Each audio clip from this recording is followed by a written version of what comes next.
Hi guys! So quick update lang tayo sa live withdrawal dito sa First Solar or Solar App, no? So yun guys, meron akong 309. So we-withdraw na natin siya. 309. Submit.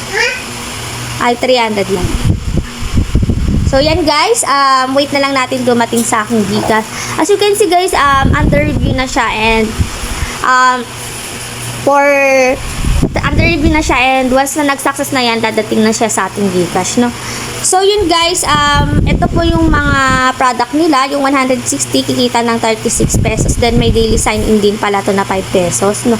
Tapos yung 360 kikita ng 96, yung 760 kikita ng 204. Tapos, meron po silang bagong nilabas na product, which is yung 1,560. Kakalabas lang po nito.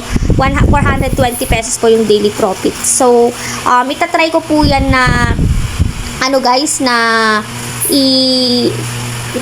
i-invest, no, para may daily profit ako na per 20. Nga pala, guys, kailangan nyo pong i-extract yung inyong product para kumita yun, para may lagay sa balance nyo, no? So, katulad ko, ang inabil ko guys is yung 760, 200 for yung daily profit niya. So, yan, kailangan mo lang po i-extract ng extra kahit every 24 hours po yan or every 1 hour, nasa inyo po yan or every minuto para madagdagan yung inyong balance. So, yun guys, wait na lang natin na dumating sa aking Gcash, yung aking withdraw.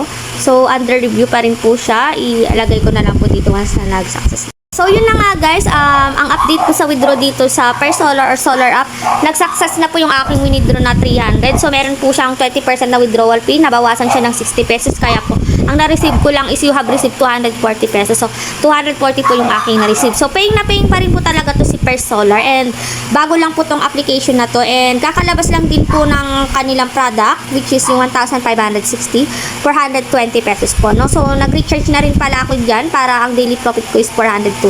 So, again guys, kailangan yung i-click lagi yung withdraw kasama inyong profit or sa inyong invest para pumunta yung inyong income sa inyong balance, no? So, yun lang guys, paying na paying pa rin po. Ito po yung update sa First Solar. And please subscribe to my channel for more updates and for more videos. And guys, if you want to invest guys, ilalagay ko na lang sa pinned comment section ko yung aking link. And again guys, invest, mati kayo na tulos lang guys. Thank you for watching. Bye-bye!